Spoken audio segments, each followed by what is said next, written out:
Aleluia. Glória a Deus. Vamos lá então, Apocalipse capítulo 2. Paulo, certa ocasião, o apóstolo,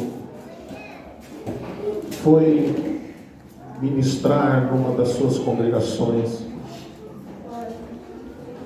E quando ele chegou lá, ele percebeu que aquela congregação não era tão madura quanto ele esperava. E ele disse: eu não pude dar um alimento forte, eu não pude alimentá-los com um alimento forte. Eu tive que dar a vocês o leite. Eu tive que dar o leite. Faz muito tempo que a gente não precisa tomar o leite, porque graças a Deus temos Apocalipse capítulo 2. O Senhor tem... Vai ficar aí? Hã? Glória a Deus. Mas nesses últimos dias, nessas últimas semanas, o Senhor tem nos colocado num lugar e Ele tem trabalhado sobre nossas vidas, sobre o nosso coração. E nessas últimas semanas nós temos falado dos aspectos dos dons espirituais, temos falado das coisas boas dos dons espirituais, de como o Espírito Santo prepara a igreja, edifica a igreja, amadurece a igreja através dos dons, dos ofícios ministeriais, como Ele vai nos conduzindo, como Ele nos chama, como Ele nos capacita, como Ele nos habilita, porque como a gente cantou agora há pouco, não é sobre nós, é sobre Ele. Então a igreja é dele, não é nossa. Amém? Então nós vamos ler aqui Apocalipse 2:14. Tenho todavia contra ti algumas coisas, pois que tens aí os que sustentam a doutrina de Balaão, o qual ensinava a Balaque a armar ciladas diante dos filhos de Israel. Amém? Deixe marcado aí. Diante dos filhos de Israel, para comerem coisas sacrificadas aos ídolos e praticarem a prostituição. Deixe marcadinho aí. A gente vai ler alguns outros textos. A gente vai mergulhar em alguns outros textos. Glória a Deus. Deixa eu localizar aqui. Bendito é teu nome, Jesus. Aleluia, Jesus. E hoje nós vamos falar então agora do mau uso. Vimos as coisas positivas e hoje nós vamos ver o mau uso dos dons espirituais. Quando o Senhor nos concede os dons para que seja usado para a sua glória, e quando de repente essa pessoa que recebeu de Deus um dom, um privilégio, um prêmio, uma graça de Deus, ele vai usar agora esse dom de uma forma errada. Vai usar agora esse dom com uma intenção errada. Vai usar agora esse dom, vai ter um uso incorreto daquilo que Deus lhe deu. Amém? Então, para a gente entender o que o Senhor Jesus está falando para a igreja de Pérgamo, que Ele fala, na semana que vem, provavelmente a gente vai ver sobre os Nicolaítas. Hoje nós vamos ver sobre a doutrina de Balaão. O que é essa doutrina de Balaão que o Senhor Jesus condena? Que o Senhor Jesus, Balaão viveu há 3.000 anos antes de Cristo, e lá no Apocalipse Jesus está dizendo: eu tenho contra ti porque há ainda alguns que sustentam a doutrina de Balaão. Veja quanto tempo. É uma doutrina antiga e que está introduzida no meio da igreja. Está introduzida no meio do povo de Deus. E que muitos despercebidamente acabam acompanhando a doutrina de Balaão. Mas antes de entender o que é a doutrina de Balaão, nós precisamos entender quem foi Balaão. Então nós vamos lá ao livro de Números, no capítulo 22. Balaão não era do povo de Deus, ele era um profeta gentil. Ele não era de Israel, ele vivia longe de Israel, provavelmente na terra onde viveu os familiares de Abraão, lá em Arã, lá naquela região. E ele era um profeta muito conhecido, ele era um profeta muito famoso. Número capítulos 22, nós vamos ler dos 5 ao 17, teríamos mais para ler, mas eu não quero ficar muito cansativo para você. Vamos lá. O rei Balaque vai enviar mensageiros à casa de Balaão. Então ele diz assim, enviou ele mensageiros a Balaão, filho de Beor, a Petor, que está junto ao rio Eufrates, na terra dos filhos do seu povo, a chamá-lo, dizendo: eis que um povo saiu do Egito, cobre a face da terra e está morando defronte de mim. Vem, pois, agora, rogo-te, amaldiçoa-me este povo, pois é mais poderoso do que eu, para ver se o poderei ferir e lançar fora da terra. Porque sei que a quem tu abençoares será abençoado, e a quem tu amaldiçoares será amaldiçoado. Então ele é muito famoso. Ele é um profeta muito conhecido, que quando ele abençoava, as pessoas eram abençoadas, e quando ele amaldiçoava, as pessoas eram amaldiçoadas. E a fama dele chegou ao rei Balaque, que agora o povo de Israel está atravessando pelas suas terras, e ele quer expulsar o povo de Israel. Ele quer expulsar o povo de Israel, e ele quer então que Balaão vá até lá para amaldiçoar o povo. Vamos lá. Então, verso 7, foram-se os anciãos dos Moabitas e os anciãos dos Midianitas, levando consigo o preço dos encantamentos, ou seja, já levaram o dinheiro. Então Balaão estava sendo contratado para profetizar. Ele estava recebendo peso de dinheiro para ir até o lugar onde o rei estava, e a peso de dinheiro pago antecipadamente. Parece os campanhistas de hoje: envia antes o dinheiro e aí eu vou. Então mandou dinheiro antes para ele ir, para acompanhar pessoas importantes. Não foram qualquer pessoas que foram lá levar o pedido do rei. Eles levaram dinheiro, e pessoas importantes foram os mensageiros do rei. E chegaram a Balaão e lhe referiram as palavras de Balaque. Balaão lhes disse: ficai aqui essa noite e vos trarei a resposta. Como o Senhor me falar. Então os príncipes moabitas ficaram com Balaão. Veio Deus a Balaão e disse: quem são esses homens contigo? Respondeu Balaão a Deus: Balaque, rei dos Moabitas, filho de Zippor, os enviou para que me dissessem: eis que o povo que saiu do Egito sobre a face da terra vem agora amaldiçoá-lo. Talvez eu possa combater e lançá-lo fora. Então Deus disse a Balaão: não irás com eles. Não irás com eles, nem amaldiçoarás o povo, porque o povo é abençoado. Você não vai acompanhá-los, você não vai com eles, porque esse povo não é povo para ser amaldiçoado, porque ele já é abençoado. Isso já é uma dica para pessoas que têm medo. O fulano me amaldiçoou, o fulano disse que fizeram uma macumba lá para mim, disse que botaram meu nome lá, grande coisa. Você já não é abençoado? Você já não é de Cristo? Então o povo que é de Cristo, que já é abençoado, que já está debaixo do sangue do Cordeiro, não tem sangue de bode, de galinha que seja mais forte do que o sangue de Cristo. É simples. Mas a pessoa tem medo. Vamos lá. Agora eu me perdi onde é que eu estava. Verso 9.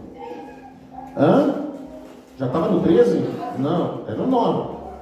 Veio Balaão e disse: quem são esses homens?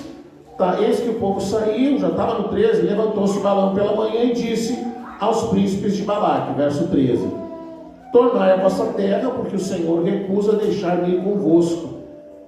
Tendo levantado, os príncipes dos Moabitas foram a Balaque e disseram: Balaão recusou vir conosco. De novo enviou Balaque príncipes com maior número de pessoas e mais honrado do que os primeiros, os quais chegaram a Balaão e disseram: assim diz Balaque, filho de Zippor, peço-te que não te demores em vir a mim, porque grandemente te honrarei. Quer dizer, o que quer dizer? Grandemente te honrarei, significa o quê? O que significa?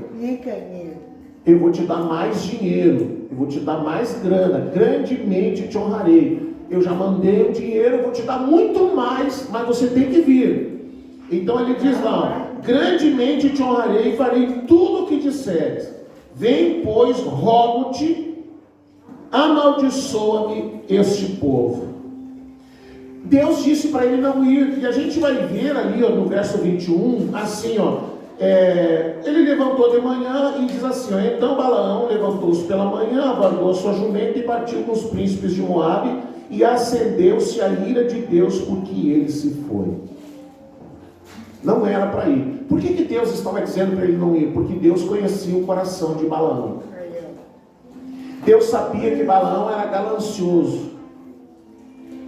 Deus sabia que Balaão era ganancioso, que se o rei oferecesse mais dinheiro, mesmo sabendo que Deus o havia proibido de amaldiçoar, ele acabaria amaldiçoando o povo. Então Deus não queria que ele fosse. Mas ele foi, e aí teve toda aquela história da mula, que a mula viu o anjo, Deus colocou um anjo no meio do caminho para impedir Balaão, e a mula enxergou o anjo, fugiu para um lado, fugiu para o outro, até que acabou montando nele, e ele bateu na mula, e Deus permitiu que a mula falasse com ele, e chamasse a atenção dele. Mas a questão que nós queremos ver, então, esse era Balaão, um profeta, que recebia dinheiro, que corrompeu o ofício de profeta e o dom de profecia, e ele então profetizava a preço de moeda, a preço de dinheiro. Você me paga, eu profetizo. Você me paga, eu vou lá e digo as coisas. Ele era tão assim, como é que eu vou dizer? Tão cheio de si, capítulo 24, versículo 3, e ele foi lá, e Deus ainda disse, aí ele foi, e Deus parou ele 3 vezes e disse, você vai, agora você vai, mas você só vai dizer o que eu disser que é para você dizer. Então quando ele vai liberar a profecia, olha só, vê se você não vê alguma semelhança com o que a gente vê hoje. Números 24, versículo 3 diz assim, Deus falou com ele, Deus liberou uma palavra que ele tinha que liberar, e diz assim, proferiu, Números 24, eu falei Êxodo não, né? Números 24, 3. Proferiu a sua palavra e disse, palavra de Balaão, então é ele que está falando, palavra de Balaão, filho de Beor, palavra do homem de olhos abertos, palavra daquele que ouve os ditos de Deus, o que tem a visão do Todo-Poderoso e prostra-se, porém, de olhos abertos. Sabe o que ele está querendo dizer? Ele está querendo dizer assim, agora vai falar o homem que tudo vê. Você nunca viu propaganda assim de profeta que revela o escondido, revela não sei o quê, que revela CPF, que revela RG, que tudo sabe, que tudo conhece, que tudo Deus mostra para ele? Pois é isso que Balaão falava. Não é novo, a Bíblia diz assim, Salomão diz assim, não há nada de novo debaixo da terra, tudo se repete. Então se você ligar a televisão ou encontrar na internet aquelas lives de profeta, você vai ver eles dizendo isso. Agora vai falar o fulano, o camarada que tudo vê, que tudo sabe, que tudo conhece, que sabe da tua vida, que sabe todas as coisas, e vai profetizar. E provavelmente poderá realmente profetizar a preço de moeda, a preço de dinheiro. Aí num dado momento vem o golpe, né? Eu preciso falar com você em particular, no privado, anota aí, me chama, que eu tenho mais coisas profundas para te falar. E aí no privado o bicho pega e lá vai dinheiro, porque vai revelar. porque vai revelar. E aí a gente vai entender hoje como que uma pessoa que claramente não tem caráter, como que profetiza? Claramente não tem caráter, como que cura os enfermos? Como que opera milagres? Como que faz sinais? Como é que acontece isso? A gente vai lá no finalzinho, a gente vai entender isso. Então ele se autodenominava, ele se dizia o homem que tudo vê, o homem que tem os olhos abertos, ou seja, nada fica oculto, nada fica escondido. Ele cai prostrado diante de Deus, mas os olhos estão abertos. Olha só, ele enxerga todas as coisas. Deus vê e ele tem os olhos de águia que enxerga todas as coisas. Essa é a propaganda dele. E ele falava assim quando ele ia profetizar.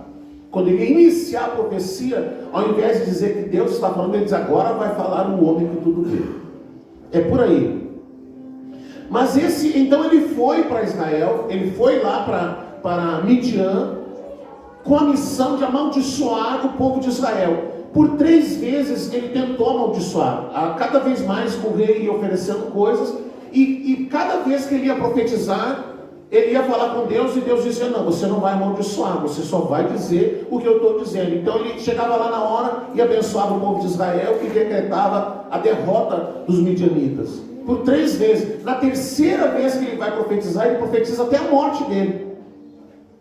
Ele profetiza até a morte dele. Mas como ele não tinha como amaldiçoar Israel, porque Israel era um povo abençoado, e o rei estava lhe oferecendo dinheiro, aqui entra então a questão da doutrina de Balaão. Como o rei estava oferecendo dinheiro, e ele não podia deixar de ganhar, ele não podia perder o pulo, ele tinha que lucrar mais do que já estava lucrando. Ele observou e ele percebeu que a grande força de Israel estava em quem? Quem era a grande força de Israel? Deus. Deus era quem abençoava Israel. Deus era quem guardava Israel. Deus era quem lutava por Israel. Deus era quem protegia Israel. Então ele pensou: tem que haver um jeito de você fazer com que esse povo perca a proteção de Deus. Tem que haver um jeito de fazer com que esse povo perca a proteção do Senhor. Então ele aconselha Balaque. Ele chama Balaque e ele diz para Balaque mais ou menos assim: olha, não há como você entrar em guerra contra esse povo, porque ele é um povo muito forte, por causa do Deus que eles seguem. O Deus que eles seguem guarda-os, protege-os. Toda vez que você entrar em guerra contra eles, você vai perder. Mas tem um jeito, tem uma maneira. Então eu vou te dar um conselho de como você vai fazer com que esse povo perca a proteção de Deus. Porque a proteção de Deus e a bênção de Deus na nossa vida, irmãos, ela está associada a uma única coisa: a obediência. Se você é obediente ao Senhor, você tem todo o favor de Deus ao teu lado. Deus estará sempre contigo. Deus é fiel à sua palavra. Então, sempre que você for obediente, você não precisa se estressar, você não precisa se preocupar, você não precisa perder noites de sono. Você pode ter certeza: Deus está cuidando de ti, está cuidando da tua família, está cuidando dos teus negócios. Tudo está nas mãos dele, tudo vai ser de acordo com o seu querer, com o seu propósito. Ele vai estar com o seu favor sobre a tua vida. Mas se você pender para a desobediência, ele continua fiel à sua palavra. Você perde os favores de Deus por causa da desobediência. Você consegue entender isso? Por causa da desobediência. Porque ele continua sendo fiel. Você deixa de ser fiel, mas ele continua sendo fiel. Então o que fez Balaão? Ele disse assim: vocês peguem e vocês mandem as suas mulheres, escolham as mulheres no meio dos midianitas, que vão até o acampamento de Israel, e convide-os para as festividades de Baal, para os sacrifícios de Baal. E os sacrifícios de Baal, querido, eles compreendiam entre essas festividades, elas abrangiam desde o sacrifício de animais até orgias sexuais. Porque se envolvia, havia todas essas coisas nas suas festividades. No capítulo 25, no verso 1 ao 3, diz assim, aqui eles já estão pondo em prática o conselho de Balaão. Então diz assim, habitando Israel em Sitim, começou o povo a prostituir-se com as filhas dos moabitas. Estas convidaram o povo aos sacrifícios dos seus deuses, e o povo comeu e inclinou-se aos deuses delas. Juntando-se Israel a Baal Peor, a ira do Senhor se acendeu contra Israel.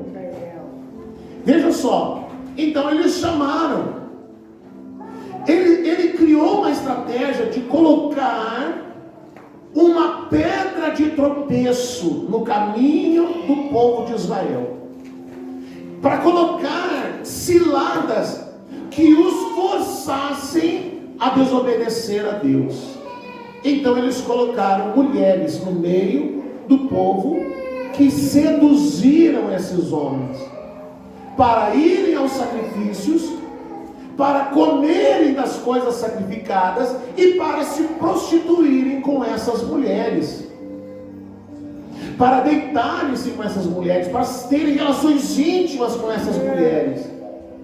E isso trouxe um juízo, um peso tão grande, isso provocou uma ira tão grande de Deus contra o seu povo. Até agora esse povo estava debaixo da guarda e da proteção de Deus, mas diante da sua desobediência, aquilo trouxe juízo. Isso foi algo tão grave. No versículo 9 diz assim, e os que morreram da praga foram 24 mil pessoas. 24 mil pessoas morreram, porque quando eles pecaram, Deus enviou uma praga, e essa praga começou a matar, até que chegou a 24 mil pessoas. E sabe como é que cessou a praga? É muito violento.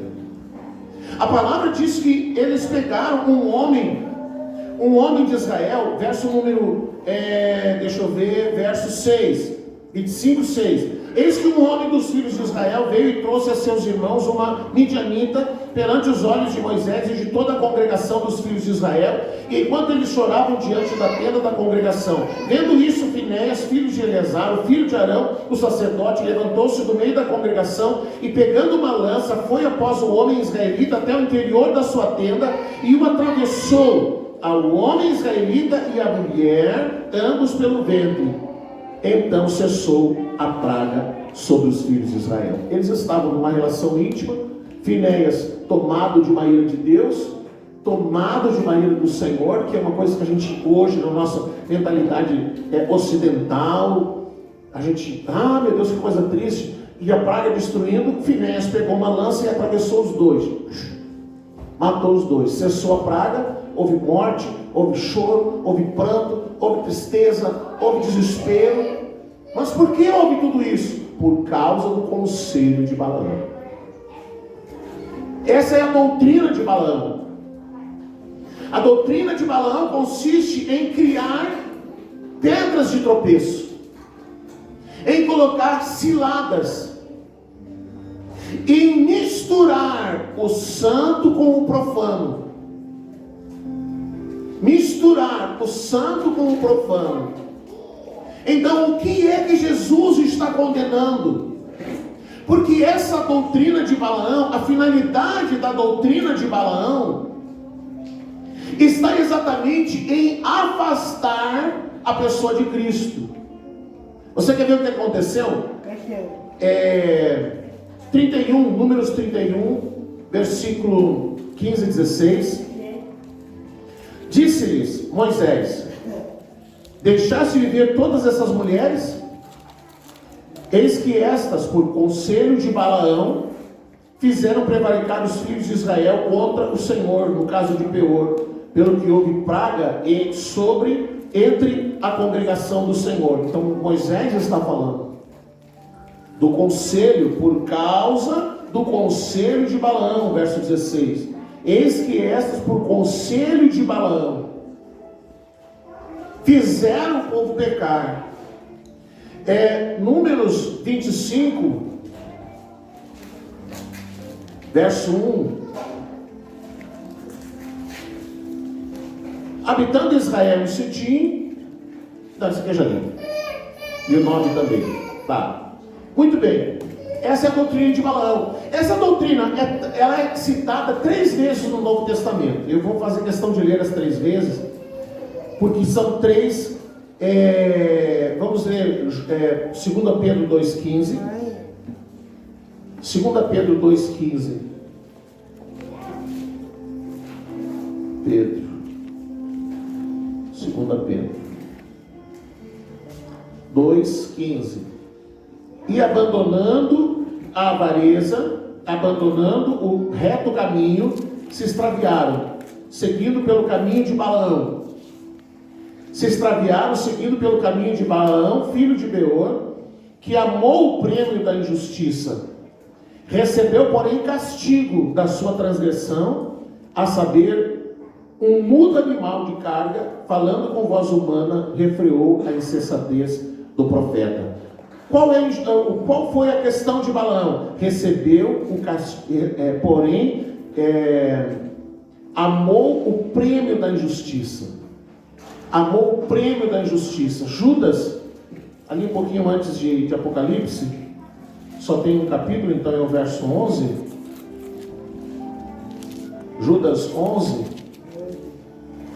diz o seguinte: ai deles, porque prosseguiram pelo caminho de Caim e, movidos de ganância, se precipitaram no erro de Balaão e pereceram na revolta de Corá. Aí olha só o que a palavra diz: estes homens são como rochas submersas em vossas festas de fraternidade, banqueteando-se juntos sem qualquer recato, pastores que a si mesmos se apacentam, nuvens sem água, impelidas pelos ventos, árvores sem plena estação dos frutos, estes desprovidas, duplamente mortas, desarraigadas. Olha o que ele fala de quem são esses que seguem a doutrina de Balaão.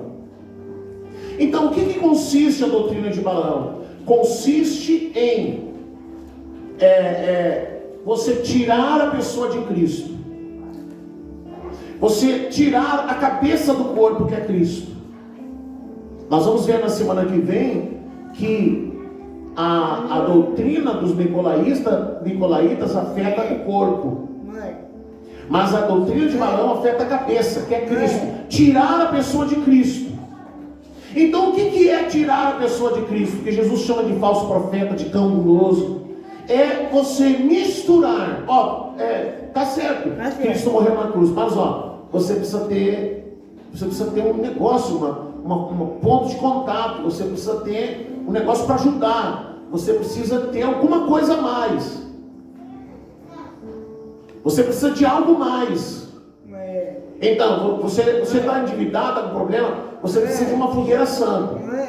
E aí tu vai lá e faz um sacrifício grande, tu vai ver, vai melhorar a tua condição financeira. Você entende o que eu estou dizendo? Você mistura algo que é de Deus, que é sagrado, com o que é profano.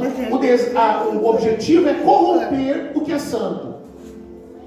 Então, você precisa de uma toalhinha ungida, você precisa de um lenço ungido, você precisa de uma cruz, você precisa de uma rosa, você precisa de alguma coisa a mais, porque só Cristo não é o suficiente. Você tira Cristo e coloca coisas no lugar, você mistura, você anuncia o falso profeta, ele anuncia um evangelho que não é puro, que é misturado.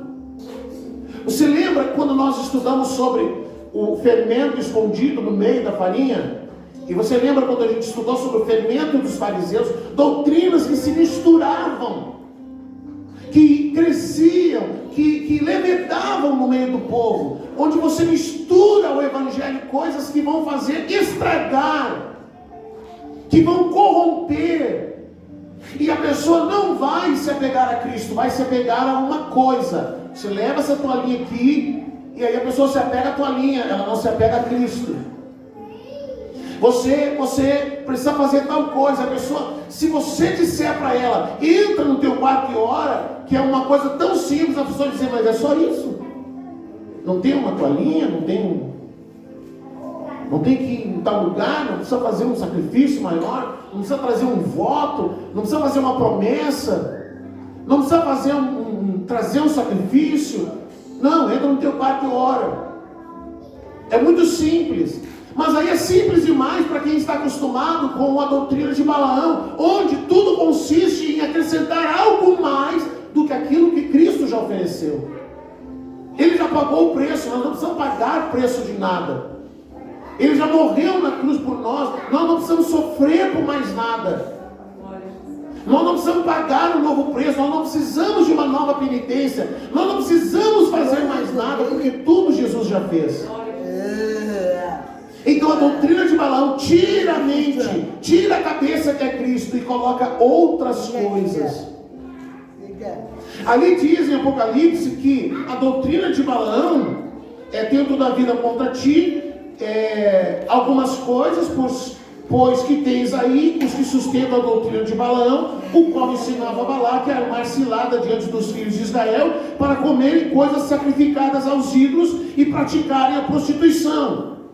E aí você vai dizer, tá, então o que é esse negócio de prostituição? Prostituição é isso, é você vender coisas, é você negociar coisas que não podem ser negociadas. É prostituir o evangelho, é colocar preço em algo que não tem preço, é colocar preço num relacionamento com Cristo, é colocar preço em algo que não pode ter preço, porque Jesus disse, vão e dê de graça o que de graça eu dei. No momento em que eu digo, olha, eu vou lá adorar, mas aí assim, eu preciso de um hotel 5 estrelas, eu preciso de passagem de avião, eu preciso de não sei o quê. Aí você começa a colocar preço, a colocar, impor situação para pregar o evangelho. Então Balaão corrompeu um dom que Deus lhe deu, corrompeu um ofício ministerial que Deus lhe deu. Ele era profeta de ofício e ele profetizava, então ele corrompeu o dom, corrompeu o ofício. Ele colocou preço para pregar, para falar as coisas que Deus queria que falasse. E ele realmente era um profeta. Ele realmente falava o que Deus mandava ele falar. Ele não era um charlatão. Ele era um falso profeta porque ele só cobrava para fazer isso. A palavra chama de cão guloso, a palavra chama de mercenário, a palavra chama do que você quiser. De um falso pastor.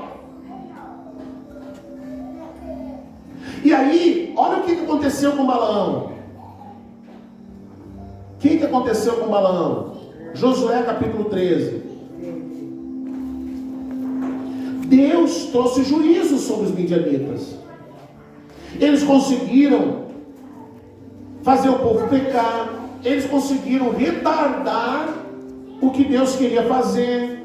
Depois que houve aquela situação, Josué capítulo 13, 21, depois daquilo houve arrependimento, o povo se arrependeu, o povo voltou para o Senhor, o povo pediu misericórdia para Deus, o povo voltou à obediência e Deus voltou a guardar e a proteger. E aí chegou a hora de Deus trazer juízo sobre os midianitas, sobre os seus reis, sobre aqueles que se colocaram no meio do caminho de Israel. E aí diz assim, capítulo 13, verso 21 e 22. E todas as cidades do Planalto e todo o reino de Seom, rei dos amorreus, vai citar os reis que eles acabaram matando, eles mataram esses reis. O rei dos amorreus que reinou em Esbom, a quem Moisés feriu, como também os príncipes de Midian. Então aqueles que governavam sobre os midianitas, Evi, Requém, Zur, Ur e Reba, príncipes de Seom, moradores da terra. 22. também os filhos de Israel mataram a espada Balaão, filho de Beor, o adivinho, com outros mais que mataram. Veja que isso foi tão importante, a morte de Balaão. Deus ficou tão irado com Balaão, que quando foi escrito, Deus fez questão de que fosse colocado. Balaão morreu junto também. Ele sofreu as consequências e o juízo de Deus por tudo que ele havia feito. Os conselhos de Balaão provocaram ira no Senhor. E Deus disse: eu vou julgar Balaão. E Balaão vai sofrer o juízo e a consequência do que ele aconselhou Balaque. Então, a gente pegou um dos dons, o dom de profecia, um dos dons ministeriais, que é o ministério, o ofício de profeta. Mas isso acontece com outras situações, com falsos pastores, com falsos pregadores, com falsos mestres, com falsos evangelistas, com pessoas que negociam poder usar o seu ministério, poder usar o dom que Deus lhe deu. Você precisa entender, por um lado, existe alguém que não é profeta, que Deus não revela coisa nenhuma. Amém? Não revela coisa nenhuma. Tinha um muito famoso, vamos dizer que eu convidasse aqui, ele vinha, antes de vir para cá, ele acessava as redes sociais das pessoas da igreja, entrava no meu, e aí olhava da pastora, dos irmãos todos, e aí ele escolhia lá, acompanhava mais ou menos a história, aí ele dizia: aquele irmão lá, ele tem barbearia, tem carro, tá? Aquele outro lá, não sei o quê. E aí chegava na hora do culto, direitinho, e aí começava a dizer: vou mostrar como Deus está aqui.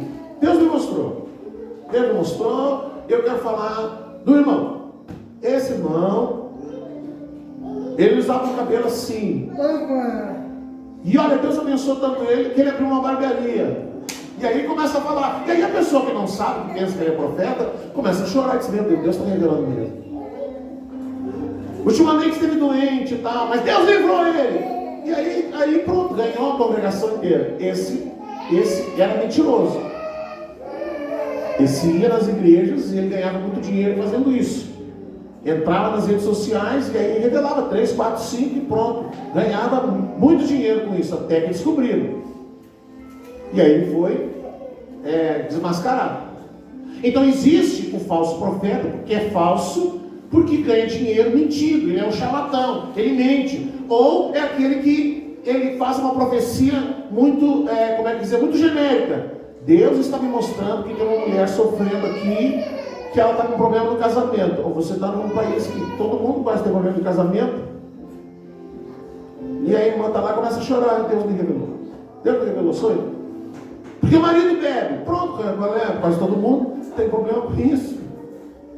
Porque não sei o que, Deus me revelou. Tem uma pessoa com uma dor muito forte de cabeça. Às vezes o som está estourando ali na hora do louvor, quando chega na hora da pregação, até eu fico.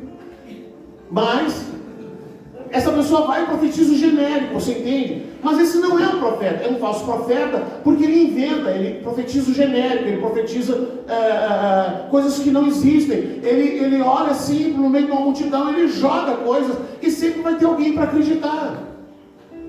Você entende isso? Amém? Amém. Tá, você entendeu, né?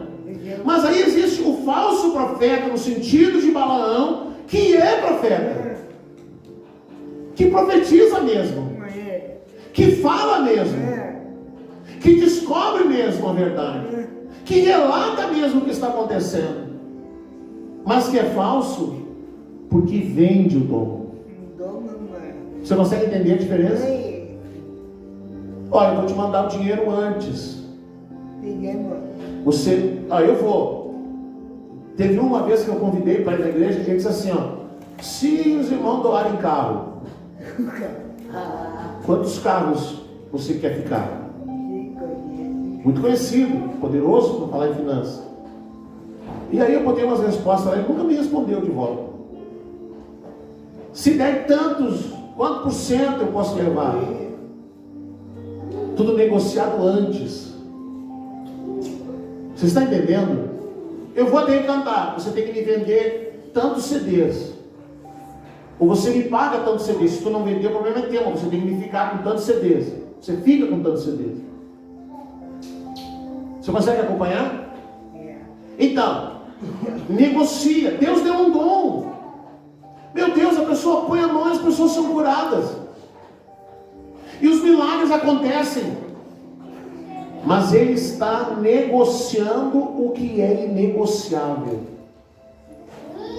E aí, com certeza você está pensando assim, mas pastor, mas e pode isso? Acontece isso mesmo? Acontece, e muito. Mas se Deus deixa isso acontecer, deixa. Nós vamos ver o que diz Romanos 11.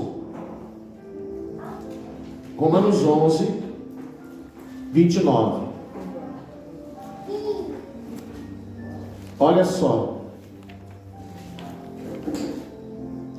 11, 29 ao 31. O que fala sobre os dons? Porque os dons, ele está se referindo aos dons espirituais, e a vocação está se referindo aos dons ministeriais. Dons espirituais, dons ministeriais. Porque os dons e a vocação de Deus são o quê? Sem arrependimento. Aqui na minha versão diz são irrevogáveis. Talvez alguém mais tenha essa versão aí dizendo são irrevogáveis. O que mais? Porque assim como vós também, Paulo está explicando aos romanos por que isso acontece. E como que isso acontece? Porque assim como vós também outrora fostes desobedientes a Deus, mas agora alcançaste misericórdia à vista da desobediência deles, assim também estes agora foram desobedientes, para que igualmente eles alcancem misericórdia à vista da que vos foi concedida. Então Paulo está dizendo assim, antes você foi desobediente, e Deus teve misericórdia de você, amém? Deus teve misericórdia de mim. Deus me viu vendendo as rosas e disse, Fernando, eu vou te pegar. Não, eu não vendi, eu dava as rosas, nunca vendi. Fernando, eu vou te ensinar que não é rosa, Fernando. Você tem que aprender que é Cristo. Que as pessoas não precisam de uma rosa, elas precisam de Cristo. Então Deus tem misericórdia de mim. Deus me viu na desobediência e disse, vou usar de misericórdia com ele. Então Deus usou de misericórdia comigo, me tirou da desobediência. É isso que Paulo está dizendo. Então ele diz assim, agora estes que um dia foram obedientes e que receberam de Deus um dom, ou os dons, seja profecia, seja dom ministerial, seja dom espiritual, seja revelação, seja cura, seja milagre, seja o que for, mas você nitidamente está vendo que essa pessoa tem o dom, mas não tem caráter. Essa é a questão. Tem o dom, mas não tem caráter. Não tem dó de explorar o pobre, de explorar a viúva, de explorar quem quer que seja, de trabalhar em cima da necessidade de uma pessoa. Então Paulo diz assim, um dia eles também foram obedientes, mas agora estão desobedientes. Então ele diz assim, Deus está os esperando para usar de misericórdia com eles também, do mesmo jeito que usou com nós. Você conseguiu entender? Então Deus diz assim, eles agora estão na desobediência. Agora eles estão negociando o que receberam de graça. Deus deu a essa pessoa um dom para que o corpo fosse edificado, para que o corpo fosse conduzido a Cristo, para que a pessoa ficasse apegada a Cristo, para que através do dom, essa pessoa pudesse abrir o seu coração para Jesus e pudesse ser edificado em Cristo. Então quando alguém usa o dom em proveito próprio, essa é a questão, em proveito próprio, onde o seu Deus é o próprio ventre, onde o que importa é quanto eu vou levar.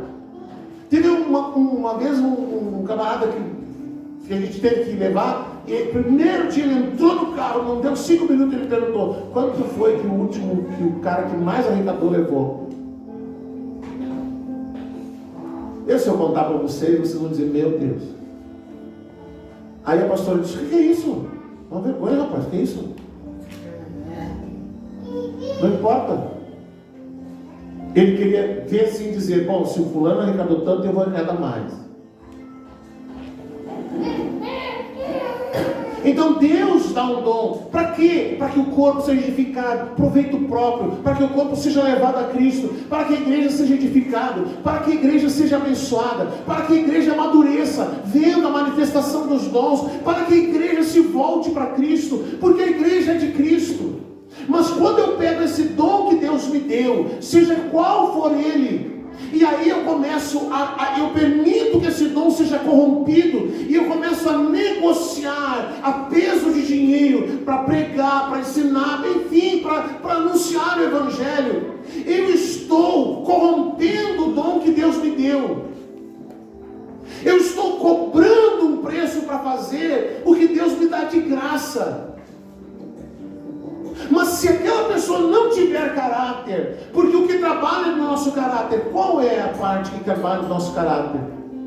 É o dom ou é o fruto do Espírito? É o fruto do Espírito. É o fruto do Espírito que trabalha o nosso caráter. O dom não. Então você vai encontrar pessoas que são mau caráter, mas que têm dom. O camarada é um estúpido, é um cavalo, mas ele abraça um leproso e o leproso é curado.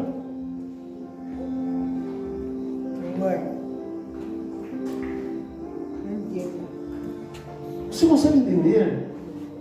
Ele é uma pessoa intolerável, intragável, mas ele põe a mão e a pessoa paralítica sai andando.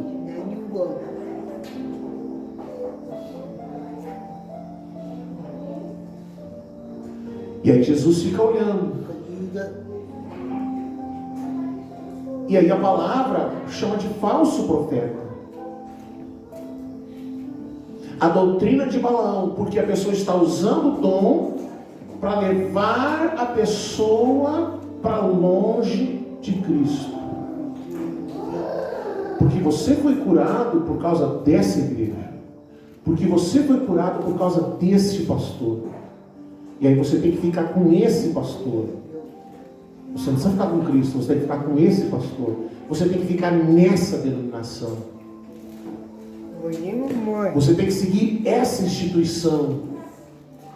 É aqui que você tem que ficar, porque se você sair daqui, você está fora de Cristo, você está fora da casa de Deus, você está fora de Deus, você está desviado, você está perdido.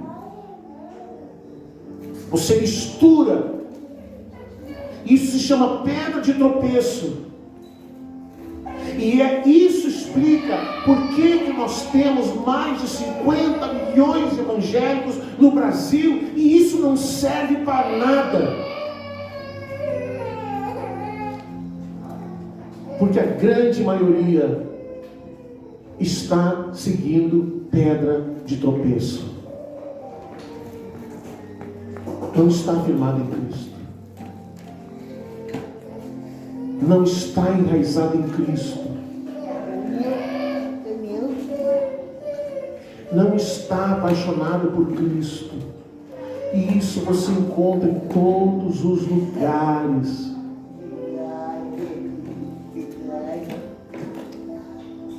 Então o que nós aprendemos aqui com Balaão? Nós aprendemos que nenhum falso profeta, ninguém que faz mau uso dos dons que Deus lhe deu, escapará do juízo do Senhor. É isso que Balaão ensina. Você vendeu, você negociou, mas você pode esperar, Deus vai te pegar. Você pode não acreditar nisso. Você pode imaginar, não, mas eu estou ganhando agora, importa agora. Vai nessa, meu filho, deixa Jesus te pegar, que você vai ver. Ninguém que faz o mau uso dos dons que Deus deu, escapará do juízo de Deus. Romanos diz: Deus está usando de misericórdia, Deus está permitindo, Deus está deixando, porque o falso profeta trabalha em cima da ganância do falso cristão.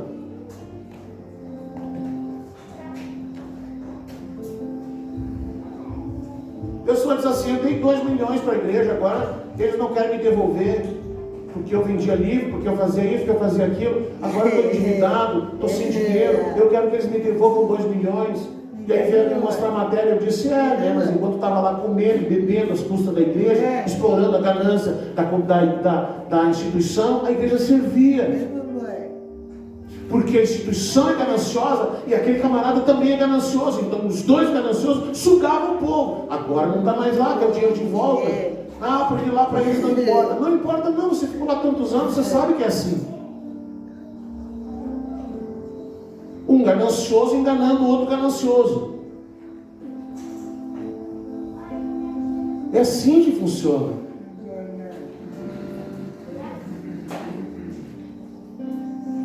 Mas eu dei tudo e agora não ganhei nada. Pois é, né? Mas deu porque é ganancioso. Você pega algo tão puro que é e estraga, suja, corrompe com engano, com a mentira. Pega um dom que Deus deu, que é algo que é um privilégio de um ser humano receber de Deus um dom espiritual. Meu Deus, receber de Deus um dom de curar qualquer enfermidade. Receber um dom de Deus de liberar palavras proféticas, decretos espirituais. E de repente a pessoa começa a pensar: poxa vida, mas eu podia ganhar algum dinheiro com isso.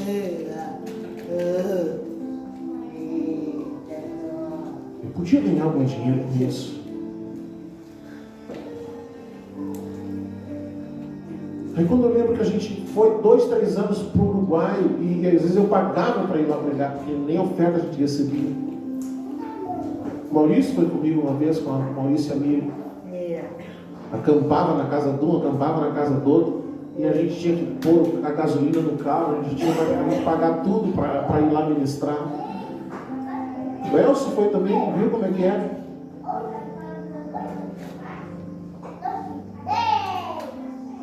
Tive o privilégio de pregar em alguns lugares, de minhas roupas ser tudo zoadas para ir para pregar na igreja chique. Comprava roupa, chegava lá, não recebia oferta nem para pagar minha passagem de Porto Alegre, porque eu não colocava preço. Nunca coloquei preço.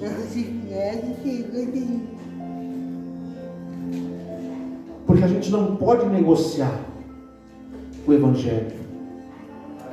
A gente não pode negociar o dom que Deus nos deu. E Balaão nos mostra que Deus vai julgar, Deus vai trazer juízo. Sabe o que nós precisamos? Nós precisamos que Deus guarde o nosso coração, que a gente não se corrompa,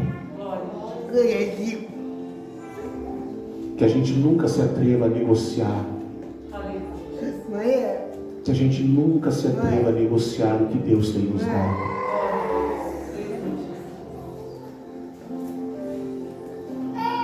Qualquer um de vocês, se entrarem dentro de uma instituição evangélica, qualquer um de vocês pode ensinar aos mestres que lá estiverem. E quando vocês receberem o convite, não se corrompam, não negociem, não se venda em troca de um CD, não se venda em troca de nada, de nenhum benefício próprio. Não imponha preço. Uma coisa é a gente impor o preço, outra coisa é terminou, aí a pessoa diz: eu tenho essa oferta aqui para o Senhor. Amém, glória a Deus, amém. E Deus é tão bom, Deus é tão bom, que Ele é tão fiel. Teve uma ocasião que a pastora foi comigo, Samuel foi comigo lá na Grande Porto Alegre. No meio do caminho o carro fundiu o motor. Chegou ali em Pantano, o carro fundiu o motor e o mecânico me disse: volta para São Gabriel. E naquela noite a gente tinha que estar lá. Eu disse, não, eu vou seguir. Ele disse, o senhor é louco. Eu disse, não, eu tenho compromisso, se eu fosse voltar, não dava mais para pegar um ônibus.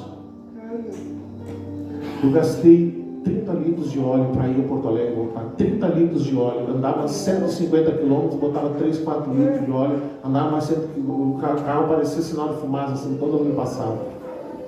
Nós entramos em Porto Alegre, cada vez que parava na sinaleira, o Samuel tinha que descer para empurrar o carro, para ele pegar. Verdade. É ou não é verdade? Verdade. E fomos lá e Deus abençoou tanto, mas abençoou tanto. Na noite anterior, o pastor sentou comigo na sala, junto com o Samuel, e disse, pastor, quanto que vai sair? Eu disse, não tem preço, pastor. Não tem preço. O senhor está quanto o senhor quiser. O senhor ora e Deus vai falar com o senhor. E fomos na última noite. Quando terminou tudo, na hora de ir embora, me deu um envelopinho, passei, gordinho assim, botou no bolso, fui para casa.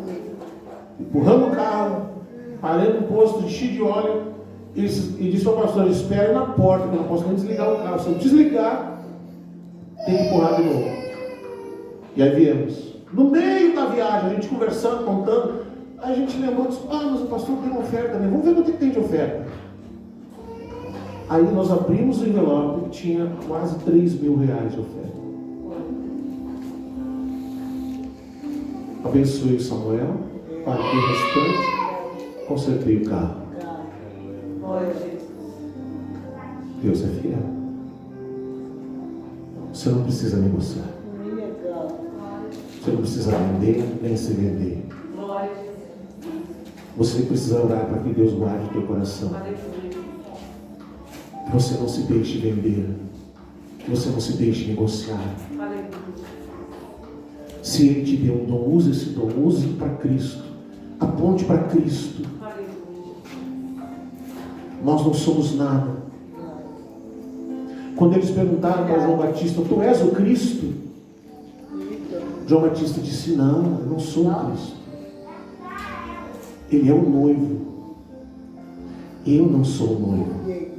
Ele disse, eu sou o amigo do noivo. Eu só falo do noivo para a noiva. A igreja, uma congregação não pode se apaixonar pelo seu pastor, por aqueles que pregam. Porque a igreja não é nossa, ela é de Cristo. Ele é o noivo. Ela não é nossa, ela é de Cristo, ela já tem dono. A igreja é de Cristo. Nós estamos aqui apenas para falar de Cristo para a sua noiva. Nós estamos aqui apenas para conduzir a noiva para o noivo. Nós ficamos em segundo lugar. Nós ficamos de fora quando o noivo chegar, quando o noivo vier para se encontrar com a sua noiva. Ele não vai me pedir, Fernando, o que você fez com a minha noiva? Não. Posso ter muitas falhas, mas eu não sou o noivo. Eu sou um amigo do noivo. Vamos ficar de pé e vamos adorar o Senhor. Vamos adorar o Senhor nessa noite.